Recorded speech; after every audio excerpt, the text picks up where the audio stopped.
জিয়াউর রহমান বলেছিলেন ওই রিভল্ট বাংলাদেশের মানুষের পক্ষে দাঁড়িয়ে। সেই জিয়াউর রহমানের স্ত্রী বলেছিলেন গণতন্ত্রের আপোষহীন নেত্রী, যিনি একদিকে বলেছিলেন ওদের হাতে গোলামির জিঞ্জির, আমাদের হাতে স্বাধীনতার পতাকা। সেই রাজনীতি আজকে বাংলাদেশের জাতীয়তাবাদী স্লোগান তুলে আমাদের সীমান্তে বাংলাদেশের মানুষকে নাগরিকের মর্যাদা ক্ষুণ্ণ করে ভারতের হায়দ্রাবাদের মতন আরেকটি তাবেদার রাষ্ট্র বানানোর কার্যক্রম চালাচ্ছে। শুনে রাখুন, বাংলাদেশের তরুণ প্রজন্ম 18 কোটি মানুষ। শহীদ ওসমান হাদি বলেছিলেন বাংলাদেশের মানুষ তোমরা দরকার হয় ঘাস খাও, তারপর অস্ত্র বানাও, আমাদের স্বাধীনতা আমাদেরকে রক্ষা করতে হবে। অনেক মুক্তিযুদ্ধের বয়ান হয়েছে, সময় এসেছে অগ্নি পরীক্ষার। কারা বাংলাদেশের সীমান্ত রক্ষা করবে, কারা ব্যাংক রক্ষা করবে, কারা বাংলাদেশের জনগণকে রক্ষা করবে, জাতির সামনে প্রতিদিন সত্যের আলোকের মতো স্পষ্ট হচ্ছে। আমরা তোমাদের হুঁশিয়ার করে দিতে চাই, নির্বাচনের সময় 3টি কথা ছিল।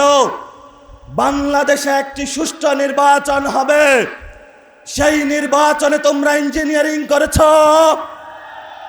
দেশপ্রেমিক জনতাকে যারা ঐক্যবদ্ধভাবে বাংলাদেশের পক্ষে ভোট দিয়েছিল, সেই জনগণকে ধোঁকা দিয়ে প্রতারণা করে দিল্লির সাথে মিলে বাংলাদেশের মানুষকে বঞ্চিত করে এখন গেরুয়া পতাকা আমার বাংলাদেশের সীমানায় হাজির করেছ।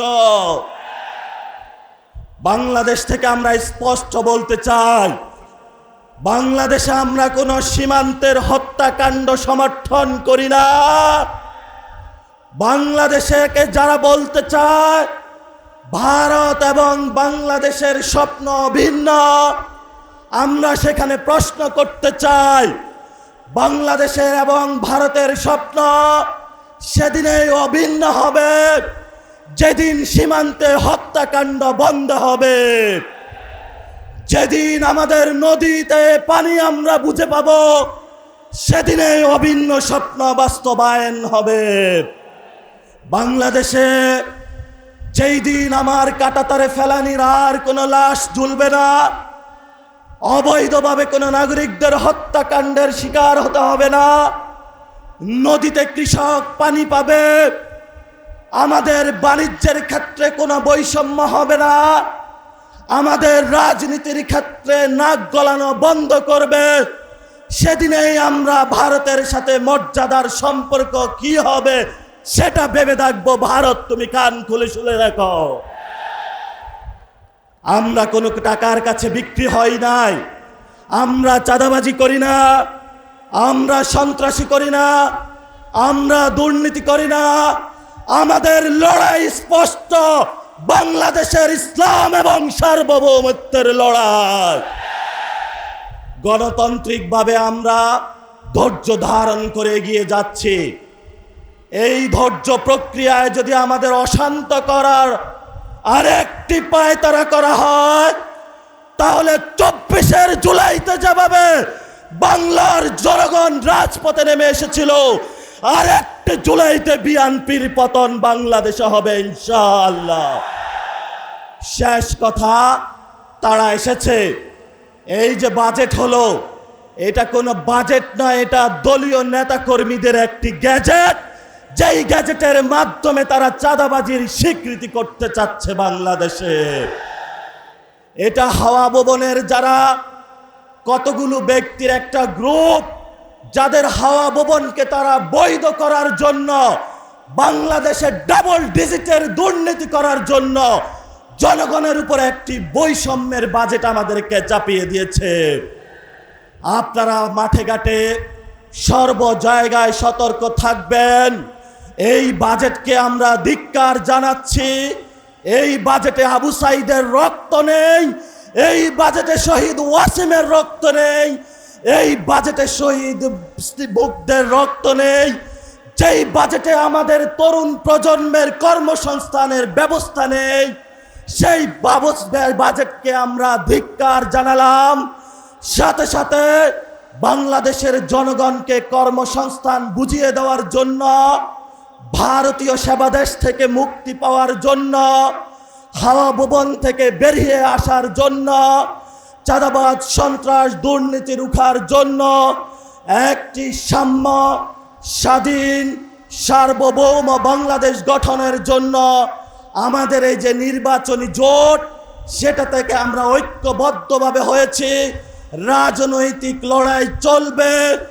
ভারত বাংলাদেশের যে সম্পর্ক মর্যাদার ভিত্তিতে হবে, সীমান্ত হত্যাকাণ্ড বন্ধ হবে, পুশিন বন্ধ হবে, নদীতে পানি আসবে, আমার বেকার ভাইয়েরা চাকরি বুঝে পাবে।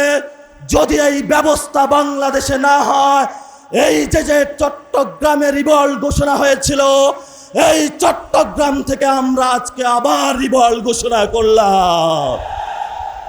আপনারা সবাই ঐক্যবদ্ধ থাকবেন ইনশাআল্লাহ।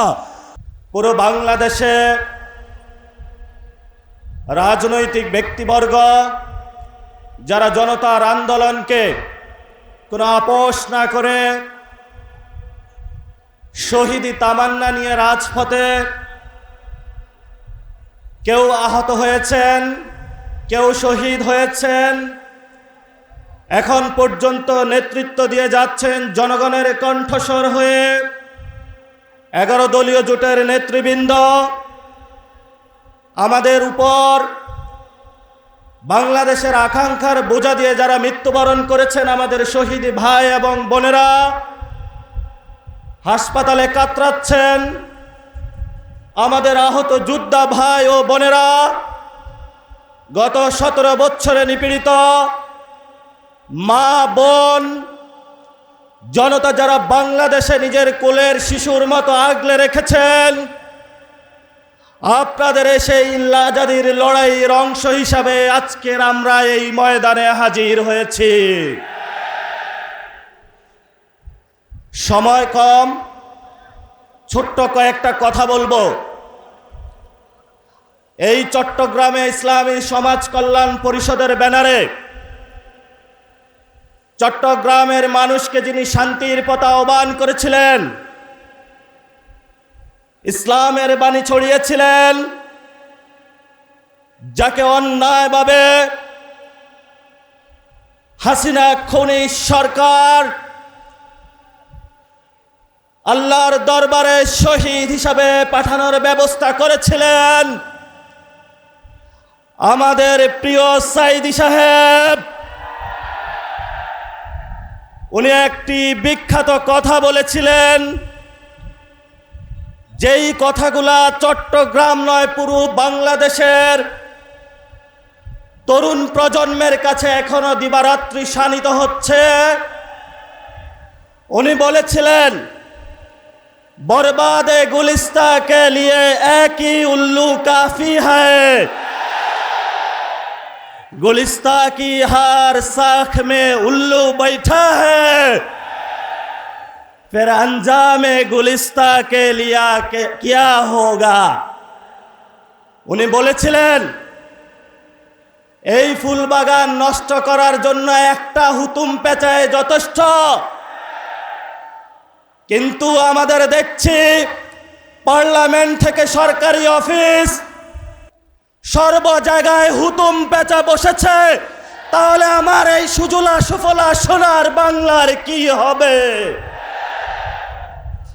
এই হুতুম পেঁচারা কখনো আবির্ভূত হয় আমাদের সংবিধানের দোহাই দিয়ে, কেউ আবির্ভূত হয় চাঁদাবাজের মোড়ক নিয়ে, কেউ আবির্ভূত হয় সন্ত্রাসীর মোড়ক নিয়ে, কেউ আবির্ভূত হয় দখলবাজের মোড়ক নিয়ে, কেউ আবার এই মা বাপের সিম্প্যাথির কার্ড খেলে বাংলাদেশের মানুষের সামনে আবির্ভূত হয়েছে।